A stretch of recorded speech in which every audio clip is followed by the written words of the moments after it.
ಆರೋಪಕ್ಕೆ ನೀವೆಲ್ಲ ಭಾಳ ಜವಾಬ್ದಾರಿ ಸ್ಥಾನದಲ್ಲಿ ಇರ್ತಕ್ಕಂಥವ್ರು. ನನಗೆ ತಪ್ಪು ತಿಳ್ಕೊಂಡ್ರೂ ಪರವಾಗಿಲ್ಲ. ನೀವು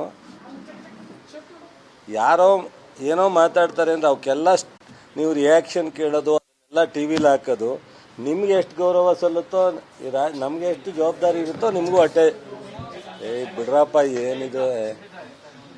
ನಾನು ಅವರು ಜೊತೆಲಿ ರಾಜಕಾರಣ ಮಾಡಿದ ಸತ್ಯ, ಊಟ ಮಾಡಿದ ಸತ್ಯ, ಓಡಾಡಿದ ಸತ್ಯ, ವಿಶ್ವಾಸ ಬೆಳೆಸಿದ ಸತ್ಯ. ಈಗ ನಾವು ಅದು ಯಾವುದು ಗೊತ್ತಿಲ್ಲ ಅಂತ ಹೇಳಿದ್ರೆ ನೀವು ಹೇಳ್ತೀರಾ, ಈಗ ಮಾತ್ರ ತತ್ವ ಹೇಳ್ತಾ ಇದ್ದೀರಾ, ನಿಮ್ಮ ವಿಚಾರ ಬಂದಾಗ ಯಾಕ್ರಿ ಹಿಂಗೆ ಹೇಳ್ತೀರಾ? ಹಂಗೆ ಹೇಳಕ್ ತಯಾರಿಲ್ಲ. ಸ್ನೇಹಿತರು ಸ್ನೇಹಿತರೇನೆ. ಅವ್ರು ಇಷ್ಟ ಇದ್ರೆ ಮಾತಾಡ್ಸಿದ್ರೆ ಮಾತಾಡ್ತೀವಿ, ಮಾತಾಡದೆ ಮಾತಾಡಲ್ಲ ಅಷ್ಟೇ. ಈ ಪೆನ್ ಡ್ರೈವ್ ವಿಚಾರದಲ್ಲಿ ಡಿ ಕೆ ಶಿವಕುಮಾರ್, ಕುಮಾರಸ್ವಾಮಿ ಅವರು ಇಬ್ರು ಕೈ ಬಿಟ್ರೆ ಅವ್ರಿಗೆ ಗೌರವ ಹೆಚ್ಚಾಗುತ್ತೆ. ಅದರಲ್ಲೇನು ಯೋಚನೆ ಮಾಡ್ತಿಲ್ಲ. ಈ ವಿಚಾರದಲ್ಲಿ ಬಿಡಬೇಕು. ನನಗೆ ಮಾಹಿತಿ ಇರೋ ಪ್ರಕಾರ ಡಿ ಕೆ ಶಿವಕುಮಾರ್ ಅವರು ಪೆನ್ ಡ್ರೈವ್ ವಿಚಾರದಲ್ಲಿ ಮಾತಾಡ್ತಾ ಇಲ್ಲ. ಸೊ 2-3 ಬಾರಿ ನಾನು ತನಿಖೆ ಇದೆ, SIT ಇದೆ, ಅದು ಮಾತಾಡ್ಕೋತಾರೆ, ಇದ್ರ ಬಗ್ಗೆ ನಾನು ಮಾತಾಡಕ್ಕೆ ಹೋಗಲ್ಲ ಅಂತ ಹೇಳಿದ್ದಾರೆ. ಸೊ ಅದು ಇವರು ಬಿಡ್ತಾ ಇಲ್ಲ ಇನ್ನೂ ನಿಮ್ಮ ಗುರುಗಳು.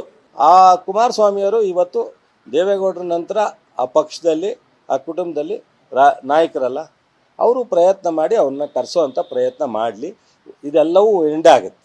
ಅವನ್ನ ಕರೆಸ್ಬಿಟ್ರೆ ಬಹುಶಃ ಈ ತನಿಖೆ ಒಂದು ಆಯಾಮ ಸಿಕ್ಕುತ್ತೆ, ಅದ್ರ ಪಾಡಿಗೆ ತನಿಖೆ ಆಗುತ್ತೆ. ಆ ಕೆಲಸವನ್ನು ಅವರು ಮಾಡಲಿ.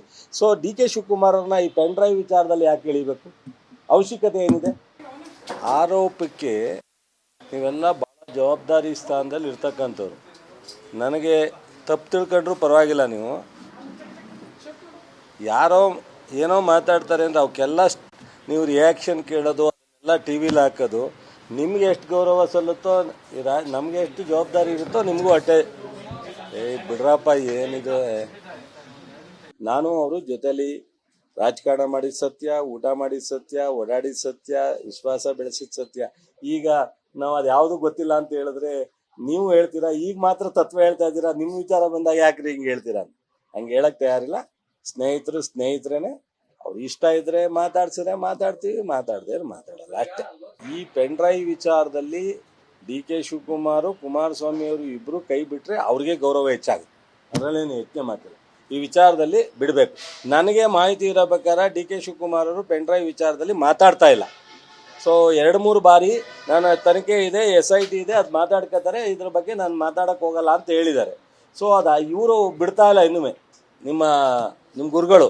ಆ ಕುಮಾರಸ್ವಾಮಿಯವರು ಇವತ್ತು ದೇವೇಗೌಡರ ನಂತರ ಆ ಪಕ್ಷದಲ್ಲಿ, ಆ ಕುಟುಂಬದಲ್ಲಿ ನಾಯಕರಲ್ಲ, ಅವರು ಪ್ರಯತ್ನ ಮಾಡಿ ಅವನ್ನ ಕರೆಸೋವಂಥ ಪ್ರಯತ್ನ ಮಾಡಲಿ. ಇದೆಲ್ಲವೂ ಎಂಡ್ ಆಗುತ್ತೆ. ಅವನ್ನ ಕರೆಸ್ಬಿಟ್ರೆ ಬಹುಶಃ ಈ ತನಿಖೆ ಒಂದು ಆಯಾಮ ಸಿಕ್ಕುತ್ತೆ, ಅದ್ರ ಪಾಡಿಗೆ ತನಿಖೆ ಆಗುತ್ತೆ. ಆ ಕೆಲಸವನ್ನು ಅವರು ಮಾಡಲಿ. ಸೊ ಡಿ ಕೆ ಶಿವಕುಮಾರ್ ಅವ್ರನ್ನ ಈ ಪೆನ್ ಡ್ರೈವ್ ವಿಚಾರದಲ್ಲಿ ಯಾಕೆ ಎಳಿಬೇಕು? ಅವಶ್ಯಕತೆ ಏನಿದೆ?